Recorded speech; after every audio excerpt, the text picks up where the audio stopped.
السلام علیکم۔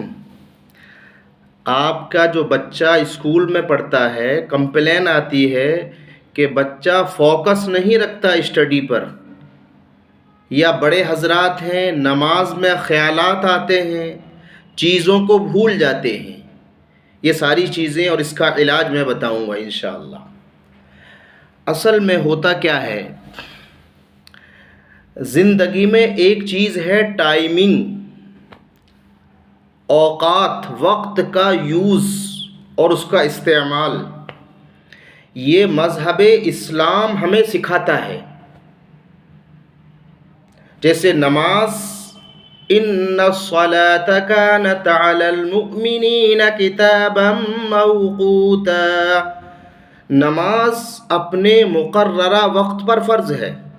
ظہر کی نماز ظہر کے وقت ہوگی، رات میں کوئی ظہر پڑھنے لگے یعنی ادا نہیں پڑھ سکتا۔ اسی طریقے سے حج ذوالحجہ کے مہینے میں ہی ہوگا، جو 5 دن ہیں، پوری سال میں جب چاہے حج ادا کرے نہیں ادا ہوگا۔ رمضان کا 1 مہینہ اللہ نے دیا ہے، پورے سال رکھنا چاہے نہیں رکھ سکتا۔ تو یہ اسلام جو مذہب ہے یہ ہمیں روٹین سکھاتا ہے کہ اپنی ہر چیز کی ٹائمنگ بنائیے، اور اس لیے کہا جاتا ہے ٹائم از گولڈ۔ میں کہتا ہوں ٹائم سے، وقت سے بڑا کوئی چیز نہیں ہے۔ اس لیے چھوٹے بچوں کی شکایتیں آتی ہیں کہ بچہ فوکس نہیں رکھتا، اب وہی بڑا ہو کر دماغ میں خیالات آتے ہیں، پھر یہ ایک مرض بن جاتا ہے۔ تو ایک چیز ہے ٹائمنگ، بڑے حضرات ہیں وہ اپنی ہر چیز کی ٹائمنگ بنائیں کہ مجھے اس وقت سب سے پہلے سونا ہے۔ دیکھو نیند یہ اللہ کی بہت بڑی نعمت ہے۔ میں کہتا ہوں جس کو نیند آتی ہے وہ اللہ کا کروڑوں درجہ شکر ادا کرے۔ اس لیے نبی علیہ السلام نے فرمایا کہ رات کو عشاء کے بعد باتیں کرنا منع ہے۔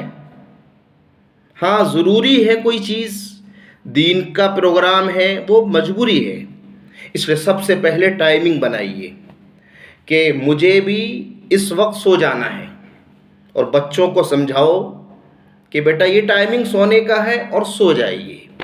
اس کے بعد ہم نے اسکولوں میں بچوں کو دیکھا ہے کہ سو رہے ہیں، پوچھا وجہ کہ رات کو 12 بجے سوئے ہیں۔ نہیں، ابھی سے ان کی عادت بنائیے، مائنڈ تو ان کا ڈیولپ کیسے ہوگا؟ تو سب سے پہلے اس چیز کا دھیان رکھیے کہ آپ کو صبح میں اس وقت بچوں کو اٹھانا ہے، پھر ناشتہ کرانا ہے۔ گھروں میں نے یہ دیکھا کہ جو مائیں ہیں بھائی، جو ناشتہ بریک فاسٹ سب سے طاقتور ہونا چاہیے، جیسے کہتے ہیں نا بادشاہوں والا ناشتہ ہو، اور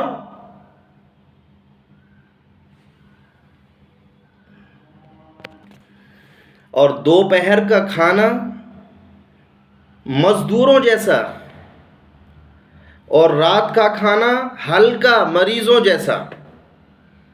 تو میں نے دیکھا بہت سے بچوں کو بھوکے پیٹ چلے آ رہے ہیں۔ ارے اچھا ان کی پسند کا ناشتہ بنائیے، باہر کی چیزیں نہ دو۔ تو یہ سب سے ٹائمنگ بنائیے کہ مجھے بچوں کو چھوڑنا ہے، اس کے بعد مجھے فریش ہونا ہے، پھر جس کام میں جانے والے ہو، بزنس کرتے ہو، جاب کرتے ہو، اس میں جاؤ۔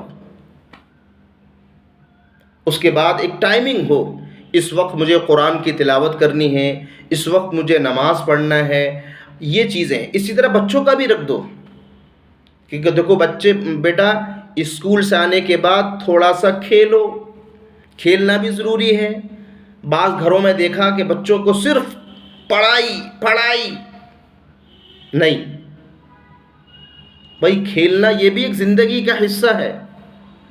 یہ بھی سنت ہے. تو یہ سب سے پہلے بچے کی ٹائمنگ بنا دو. اب اس کے علاوہ ٹائمنگ پر بھی فوکس ہو. جیسے شکایت کرتے ہیں کہ نماز میں خیالات آتے ہیں، تو جو ٹائمنگ نماز کی اللہ نے بنائی اس پر فوکس آپ نے کیا رکھا؟ اس لیے حدیث میں آتا ہے کہ جب نماز پڑھو تو یہ سوچو کہ میں اللہ کو دیکھ رہا ہوں. آپ کا ذہن ادھر نہیں جائے گا کہ میں اللہ کو دیکھ رہا ہوں، اور یہ بھی نہ ہو سکے تو یہ سمجھو کہ اللہ مجھے دیکھ رہا ہے. تو دھیان سے. اب ہوتا کیا ہے، ایک وقت میں دو کام نہ کرو. آپ کی ٹائمنگ بنی ہوئی ہے تو اس ٹائمنگ پر فوکس رکھو. سپوز آپ آفس یا جاب سے گھر آئے اور کھانا کھا رہے ہیں. کھانا کھانا کے بعد کھانے کے دوران آپ موبائل بھی چلا رہے ہیں، لاؤ ریلز دیکھ لو. یہ غلط ہے. موبائل اچھی چیز ہے، ضروری چیز ہے اگر، تو وہ بات الگ ہے، ورنہ اس کا بھی ٹائمنگ بنائیے. آج ہماری جو نیندیں خراب ہو رہی ہیں وہ اسی موبائل سے ہو رہی ہیں. بچے جو آج برباد ہو رہے ہیں، چاہے وہ جوان ہوں یا چھوٹے بچے ہوں، اسی موبائل سے ہو رہے ہیں. تو اس کے یوز کرنے کا ایک وقت بنائیے. اپنے سامنے بچوں کو موبائل کا یوز کروائیے. تو اس طریقے سے اگر ہم ہر چیز کو وقت پر کریں گے. اب ہوتا کیا ہے، اگر ٹیچر ہے بچوں کو پڑھا رہا ہے تو چھوٹے چھوٹے بچوں کو ابھی سے ہیبٹ اور عادت ڈلوائیے فوکس کی. اگر وہ ٹیچر پڑھا رہے ہیں تو ٹیچر سے کہیے کہ بچوں پر دھیان دیں. اگر ٹیچر بورڈ پر لکھ رہا ہے تو بچوں کو بورڈ، آپ کی جو نگاہ ہے وہ بورڈ پر ہونی چاہیے. یہ فوکس کرنے کے طریقے ہیں. اور اگر کتاب پڑھائی جا رہی ہے تو کتاب کو دیکھیے. جس طریقے سے نبی علیہ السلام نے فرمایا کہ نماز میں جب قیام میں کھڑے ہو تو نگاہ سجدے کی جگہ ہو، اور اگر رکوع میں ہیں تو نگاہ پیروں پر ہو، سجدے میں ہیں تو نگاہ ناک پر ہو، اور اگر بیٹھے ہیں تو گود پر ہماری نگاہ ہو. یہ فوکس سکھایا جا رہا ہے. تو یہ بچوں کو عادت ڈلوائیے فوکس کی.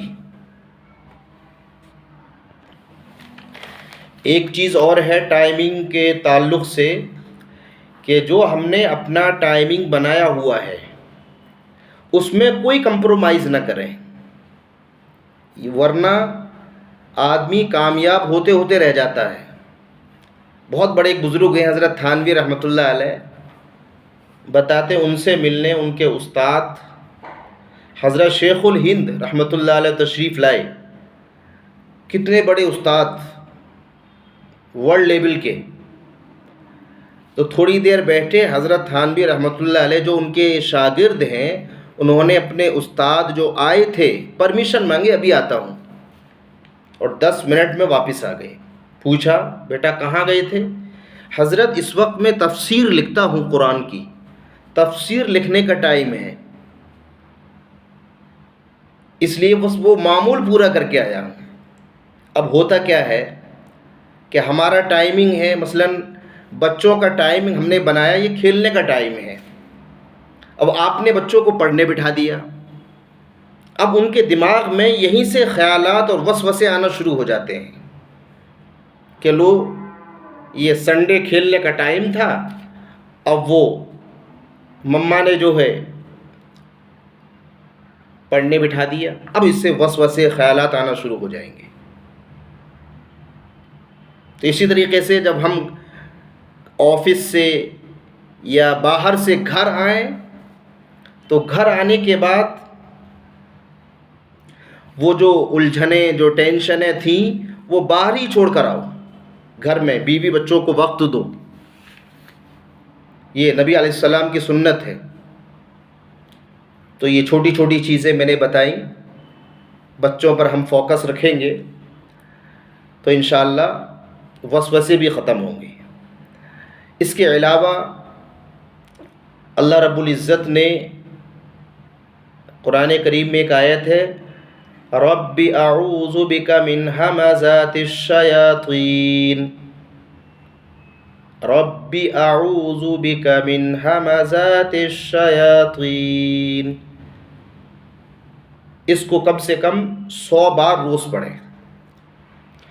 اور اس کے علاوہ پھر بھی خیالات آ رہے ہیں، وسوسے آ رہے ہیں، تو آنے دو لیکن اس میں گھسو مت۔ جیسے آپ نے دیکھا ہوگا شہد کی مکھی ہوتی ہے، شہد کا ایک مکھا ہوتا ہے، آپ نے دور سے دیکھا، اب اس پہ انگلی مت کرو اس میں، ورنہ وہ اوپر آپ کے اوپر آئیں گی اور آپ کو کاٹیں گی۔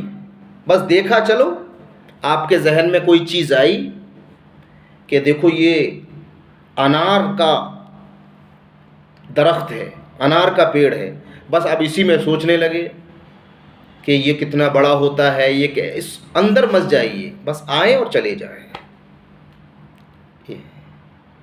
امید ہے کہ آپ کی سمجھ میں آیا ہوگا، اگر نہ آیا ہو تو آپ کمنٹ کریے، انشاءاللہ بتایا جائے گا۔ السلام علیکم۔